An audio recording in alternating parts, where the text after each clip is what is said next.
Hi everyone, welcome to my channel where learning English is fun, just the way it is meant to be.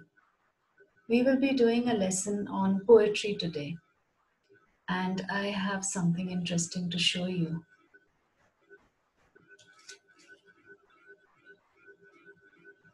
One dark wintry night, tango and jazz began to fight.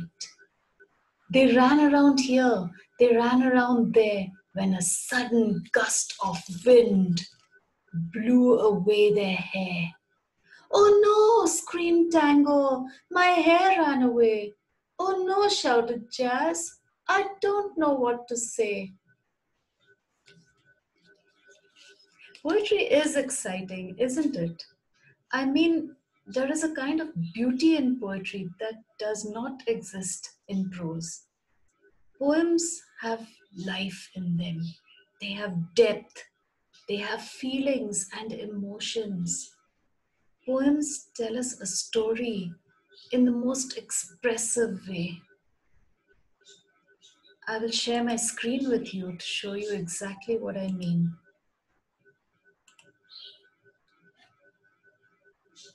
I'll just start a slideshow.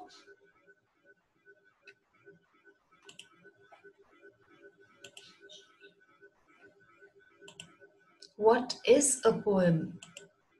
A poem is a piece of writing that expresses feelings and ideas in an imaginative way. The poet expresses himself in a poem. A poem has rhythm, a definite beat. It may also have rhyme. It doesn't always have rhyme, but it may have rhyme. What is rhythm? Rhythm is a strong, repeated pattern of movement or sound, something like this.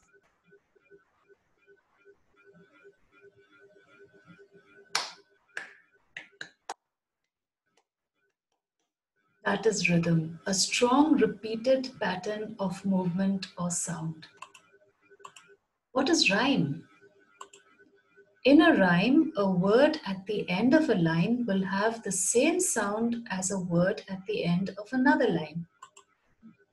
Think of a word that rhymes with key. It should have the same sound as key. Free. There are so many other words that rhyme with key. For example, me, be, see, right? Here's another one. Think of a word that rhymes with pen. Hen. What about men, then, when? I have one more for you. Think of a word that rhymes with lake. Mistake. Also, stake, break, make, fake, so many. Would you like to try adding some rhyming words to a poem? Here's the first one.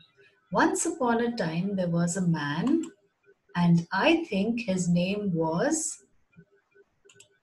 It was funny to watch the way he ran. Each time he saw the ice cream. You have to find words that rhyme with man and ran. Anything at all, anything that rhymes with these words. And my words are Stan and van. I'm sure most of you thought of the word van. But Stan, I don't know, but it could be any name, anything that rhymes with man. So now my poem would read like this. Once upon a time there was a man, and I think his name was Stan. It was funny to watch the way he ran each time he saw the ice cream van. That's the ice cream van there. You want to try another one? When the spider lost his shoe, he sat and wept beside the... He really didn't know what to... He said he felt like such a fool. Think of any word that rhymes with shoe and fool. I'll give you a hint. It is nothing like the first verse over here. This poem, it's very different from this one. This one had all these words at the end of each and every line rhyming, but this one isn't like that. Have you thought of something? Here's what I thought of. Fool and do. So now when I read this, it is, when the spider lost his shoe, he sat and wept beside the pool. He really didn't know what to do. He said he felt like such a fool.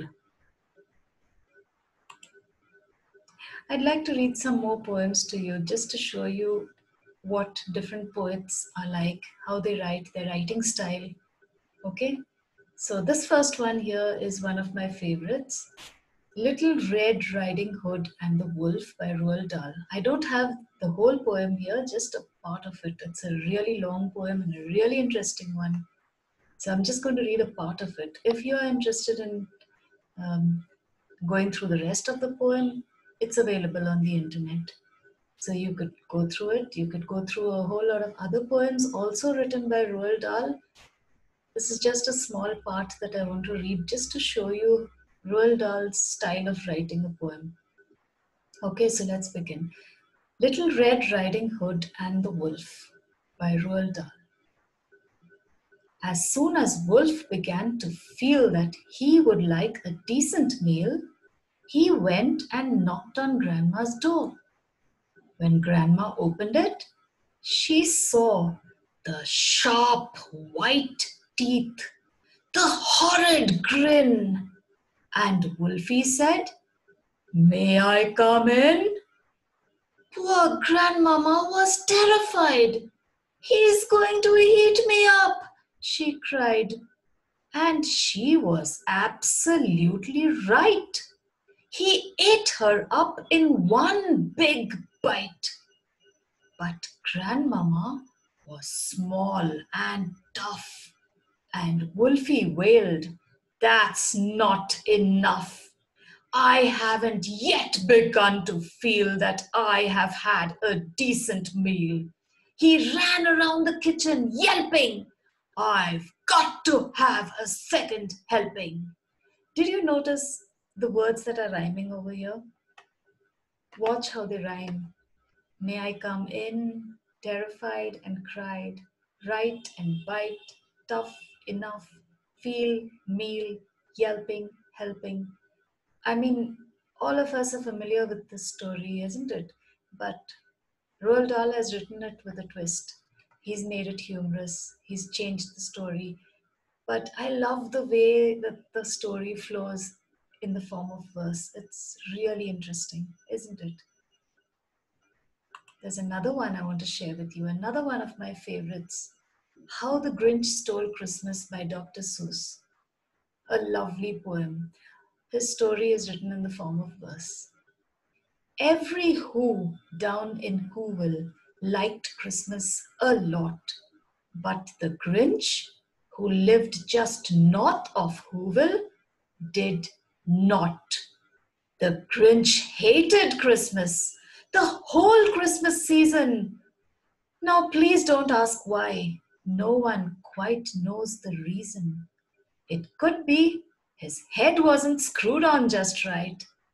It could be, perhaps, that his shoes were too tight. But I think that the most likely reason of all may have been that his heart was 2 sizes too small. Whatever the reason, his heart or his shoes, he stood there on Christmas Eve, hating the Who's, staring down from his cave with a sour, grinchy frown at the warm, lighted windows below in their town. For he knew every Who down in Whoville beneath was busy now hanging a mistletoe wreath. If you want to know what happened next, you would have to read this. This is just a small part of the poem. And then I've taken something from William Shakespeare, one of his famous works. It is Sonnet 116. Love is not love, which alters when it alteration finds, or bends with the remover to remove. Oh no, it is an ever fixed mark that looks on tempests and is never shaken.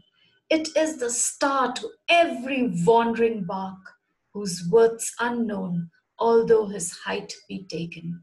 A beautiful poem. And see his style of writing. Look at the way he is conveying what he wants to say. Writing poetry is not hard. When you write a poem, just let your thoughts flow. Be wild. Let your feelings take over till you begin to enjoy it so. And let the verses flow into each other, conveying the emotions behind the words. Only then will you begin to enjoy it more and more. Would you like to start on a small poem yourself? It's easy. First, think of a topic that makes your feelings come alive. Something you really feel strongly about. That's how you start. Then start writing it down and do not restrict yourself. Don't think about spelling and punctuation and grammar and anything. Just write. Write the way you feel. Let your feelings come through your verses. Just write. Then remember that you do not have to follow in the footsteps of another poet. While you can read other poems so that you get an idea how poems are written, do not copy another poet. Be yourself and find your own style. It will be beautiful. It will be perfect. And when you're satisfied with what you have written, read it carefully and see if you would like any changes. Make the changes and you're good to go. Remember, a poem has rhythm, imagery, and sometimes rhyme. Okay? Not always rhyme. Concentrate on the music of the words and the way they sound to your ears. Musical patterns are the most important part of poetry. Well, with that, I've come to the end of today's lesson on poetry, and I hope you enjoyed it. I hope you learned something from it, and I look forward to seeing the poet in you sometime.